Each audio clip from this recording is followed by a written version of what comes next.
Hi guys, I'm Riker. This is James. Hello. And this is part 2. Good to see you here today, guys. It is Monday, the day after Sunday, Yeah. But this will be posted on Wednesday. but it's posted on Wednesday. So it doesn't matter what day it is. Just know that it's not Sunday. Yeah. Okay, perfect. So, Alright. yeah. Yeah. So on Sunday we talked about Paul and so what some of his big bets were and how he was changed so much because of God. Mm-hmm. And yeah.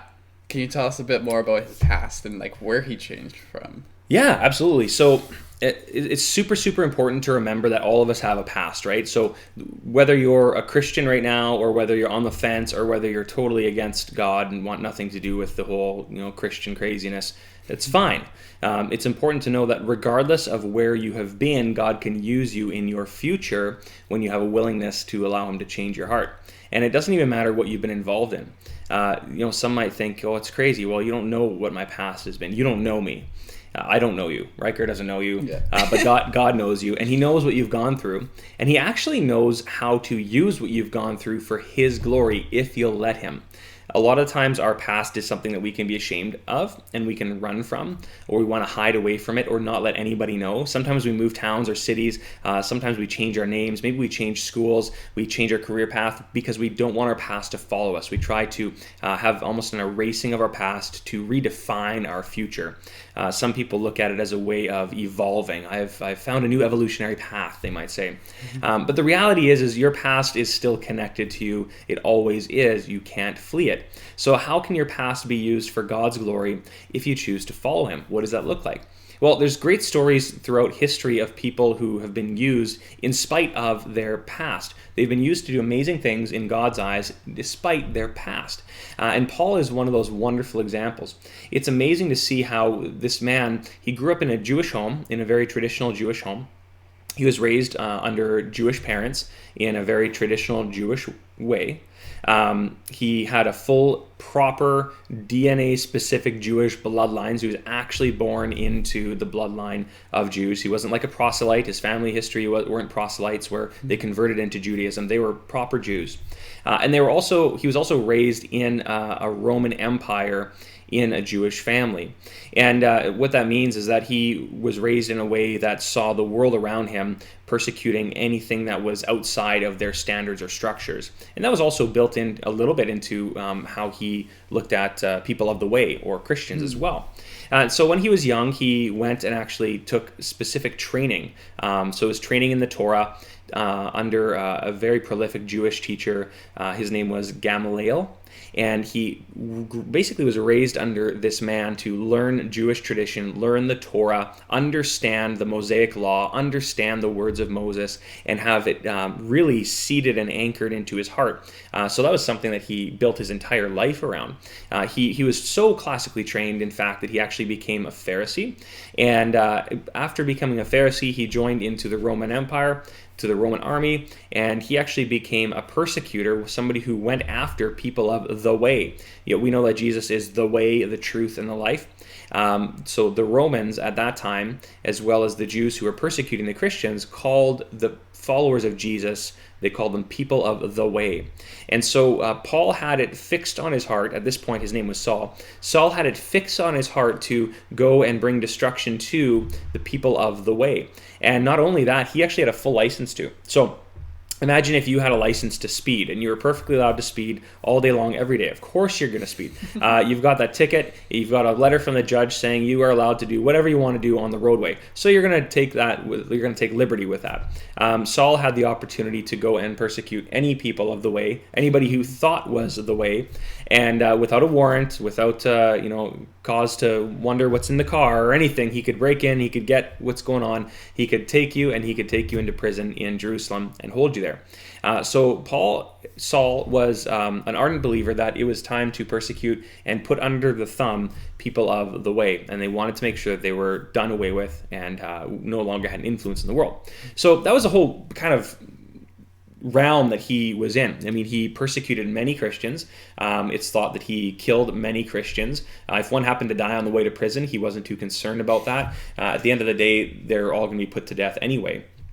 And he was part of this tyrannical regime, and it was quite a challenging thing. And not only that, his own personal identity must have been challenged as well. And this is something we can infer, because you look at the Roman Empire at the time, not only did they persecute the Christians, they also heavily persecuted the Jews. Now, they decided to let the Jews live in some semblance of peace in their community, but really at the end of the day, the Jews did not have freedom. They were under the hand of the Roman Empire. They were under the rule of the Herod or the Caesar. And they didn't really have the fullness of freedom, but in order to get along, they played along. And so they kind of did agree to just kind of come under the Roman rule at the time. And so Paul, was actually one of those people. He was a Jewish man working in the Roman Empire, who was also a tyrannical regime towards his own people. And, he would even get after his own people, his own Jews, which was quite challenging at the time because they're a very tight-knit community, very family-oriented, tradition-oriented. And Paul was sort of riding this line continuously of persecuting Christians, also being a little bit against his own people, and collecting a paycheck from the entire regime that's overarchingly in control of everybody. So he's in a very difficult predicament. And you can imagine that if you were in that same type of position, your identity would be fiercely challenged, and you wouldn't even know where you stood on things. And so Paul, every single day he woke up and went into the world to do his work, he had an understanding of the Word, the Torah, the Jewish tradition, the Mosaic Law. He also had an understanding of what the Roman rule called of him at that time to go and persecute Christians. And now he needed to go and act upon these things and try to live in a world that was very contradictory to maybe some of the things that he had grown up learning.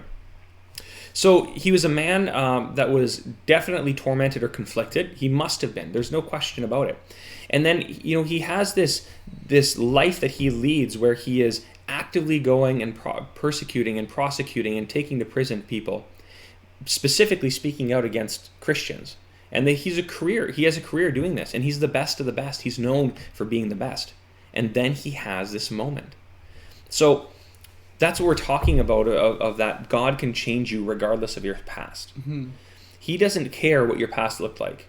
He cares, are you willing to listen? Are you willing to be humble? Are you willing to follow? That's all that he cares about. That's all that God cares about. So remember this morning for yourself. All that God cares about for your life is, are you willing to listen? Are you willing to be humble before him? Are you willing to follow him?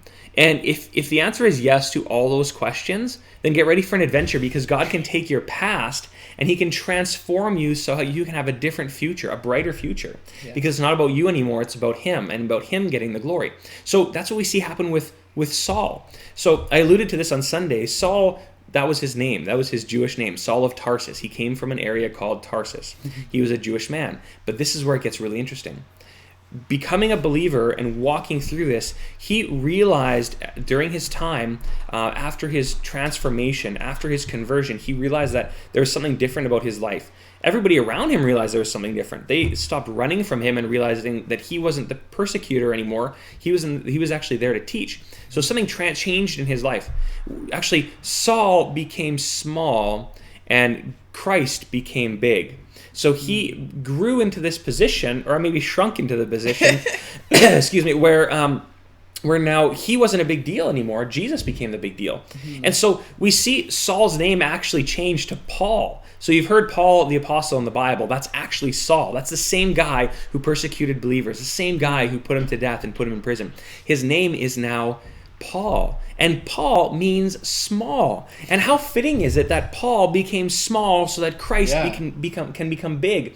And we see that Paul and Saul and all of his history and everything that was wrapped up into him went away for the sake of the gospel. It changed.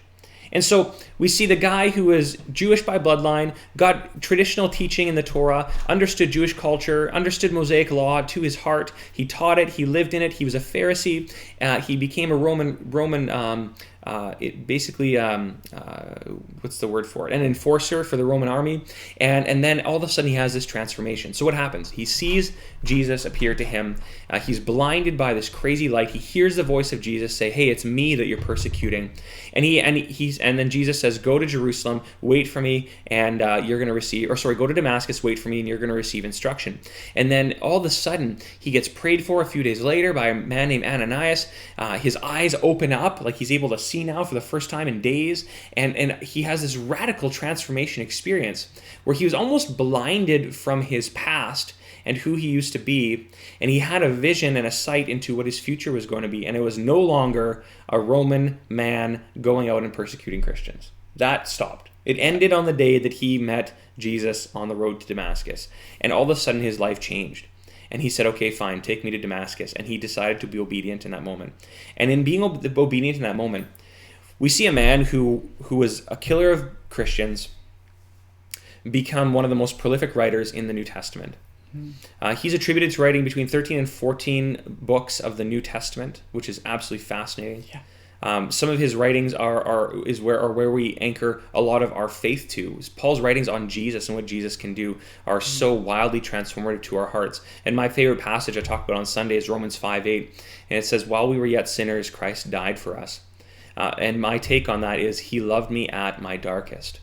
And Jesus can take you at your darkest moment. Even if you're watching this video and you know what kind of dark place you're in, you've happened across this video and you know that your heart is hard, you know that you're broken, you know that nobody could ever possibly love you, I promise you that right now, if you call out to Jesus, he will take care of you.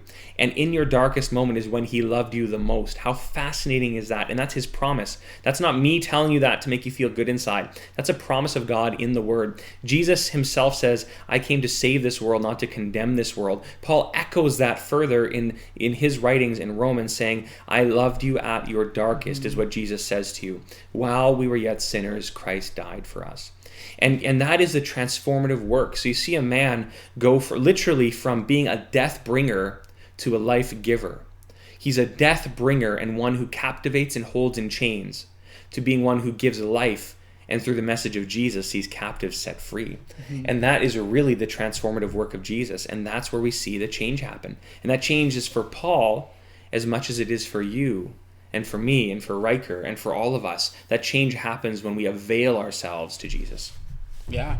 Yeah, if someone wants to read more about Paul's writings, where should we check out? Okay, great. So if you want to dig more into the volumes in the Bible that Paul wrote, there's between 13 and 14, depending on how you interpret who the writer was. But we'll stick with these ones. So we've got Galatians, written to the church in Galatia.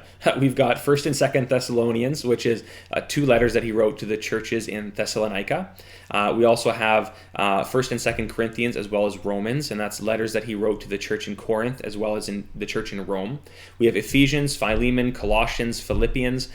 Those were all written while Paul was actually in prison, and those are considered some of his most prolific writing, and I'm sure because he had the time to sit and actually write, because he was in prison. Yeah. And then we also have personal letters that he wrote to Timothy and to Titus. Those were his close friends. He wrote these letters, and when you read these letters, you can see how he addresses his friends that are so close to him, and it's just amazing to see. So those are also in the New Testament. And finally, his final letter that he wrote was his second letter to his friend Timothy.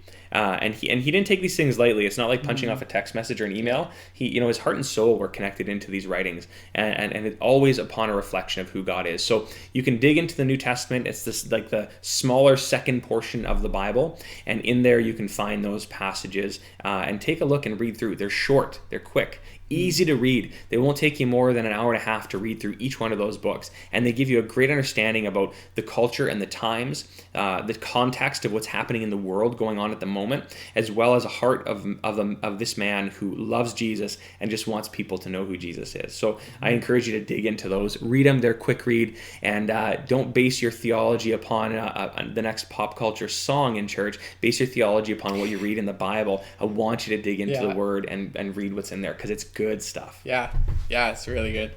I think that's all we have time for on this episode of part 2. If you have any comments, write them down below and we'll start a discussion. Like and share this if you liked it, and I'll see you next week. Thanks. Take care. Bye.